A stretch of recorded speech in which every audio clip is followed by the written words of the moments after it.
Welcome to steno with पूर्णिमा। अगर आप इस चैनल पर नए हैं तो प्लीज़ चैनल को सब्सक्राइब करें। यहाँ आपको daily stenography dictation practice provide की जाती है। चलिए शुरू करते हैं। डिक्टेशन 100 वर्ड पर मिनट की स्पीड से बोली जाएगी। डिक्टेशन 5 सेकंड बाद स्टार्ट होगी।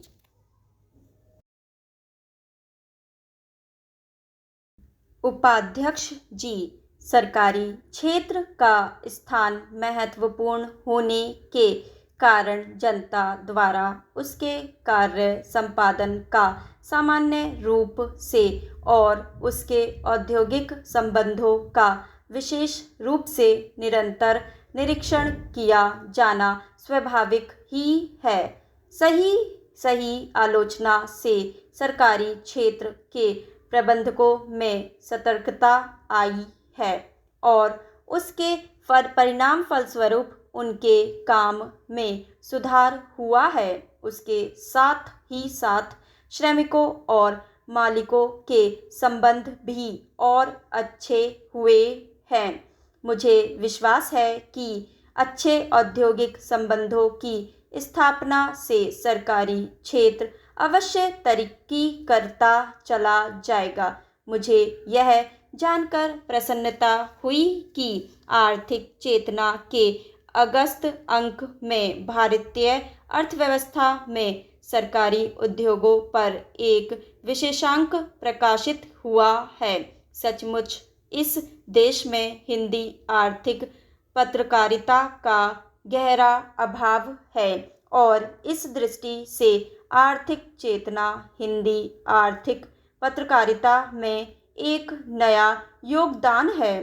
आज इस बात की आवश्यकता है कि लोगों को सरल हिंदी में हमारे आर्थिक कार्यक्रमों, नीतियों और योजनाओं से अवगत किया जाए। जब तक जनता और सरकार के बीच इस प्रकार में आदान प्रदान की समुचित व्यवस्था नहीं बनेगी, तब तक हमारी आर्थिक उपलब्धियों में गतिरोध बना रहेगा। मुझे विश्वास है कि इस गतिरोध को हिंदी आर्थिक पत्रकारिता ही दूर कर सकती है। भारत का हमेशा यह आदर्श रहा है कि मुल्क आज़ाद रहे और प्रजातंत्र कायम रहे।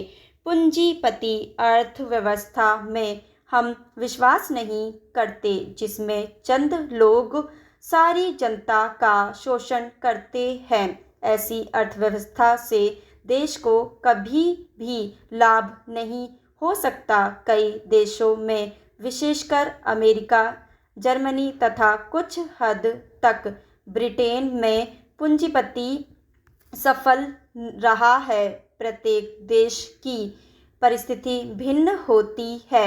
हमारे जैसे गरीब देश में पूंजीवाद निरर्थक, निष्फल तथा उपयोगिताहीन है। ऐसे देश में जहां पिछड़ापन गहरा पहुंच चुका हो, जहां बेरोजगारी हो, जहां अनपढ़ता हो, जहां करोड़ों बच्चों को शिक्षा उपलब्ध न हो, जहां सबको चिकित्सा सुविधाएं उपलब्ध न हो, वहां श्रेयस्कर यह होगा कि समाज का संचालन ज़्यादा से ज़्यादा शासन के पास ही रहेगा।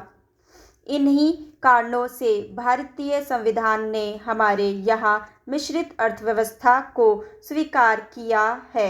मिश्रित अर्थव्यवस्था की यह विशेषता है कि इसमें निजी तथा सार्वजनिक क्षेत्र का संतुलन विकास हो सकता है। इससे एक और निजी क्षेत्र के उद्योगों में परस्पर प्रतिस्पर्धा बढ़ती है और दूसरी ओर सार्वजनिक क्षेत्र भी उन्नति करता रहता है, जिसके फलस्वरूप अधिक मात्रा में लोगों को रोजगार उपलब्ध होता है।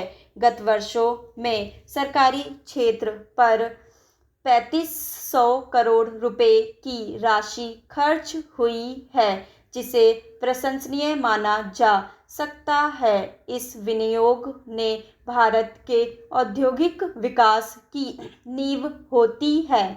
यद्यपि इन सरकारी उद्योगों की कार्यप्रणाली में सुधार करने तथा लाभ एवं उत्पादनशीलता बढ़ाने को ज्वलंत प्रश्न हमारे सामने हैं, तथापि आशा है कि निकट भविष्य में इन सार्वजनिक उद्योगों से अधिक लाभ होगा तथा उत्पादन बढ़ेगा। लेकिन इसके लिए आवश्यकता इस बात की है कि इस क्षेत्र पर निरंतर निगरानी रखी जाए तथा उनमें योग्य प्रबंधकों को नियुक्त किया जाए।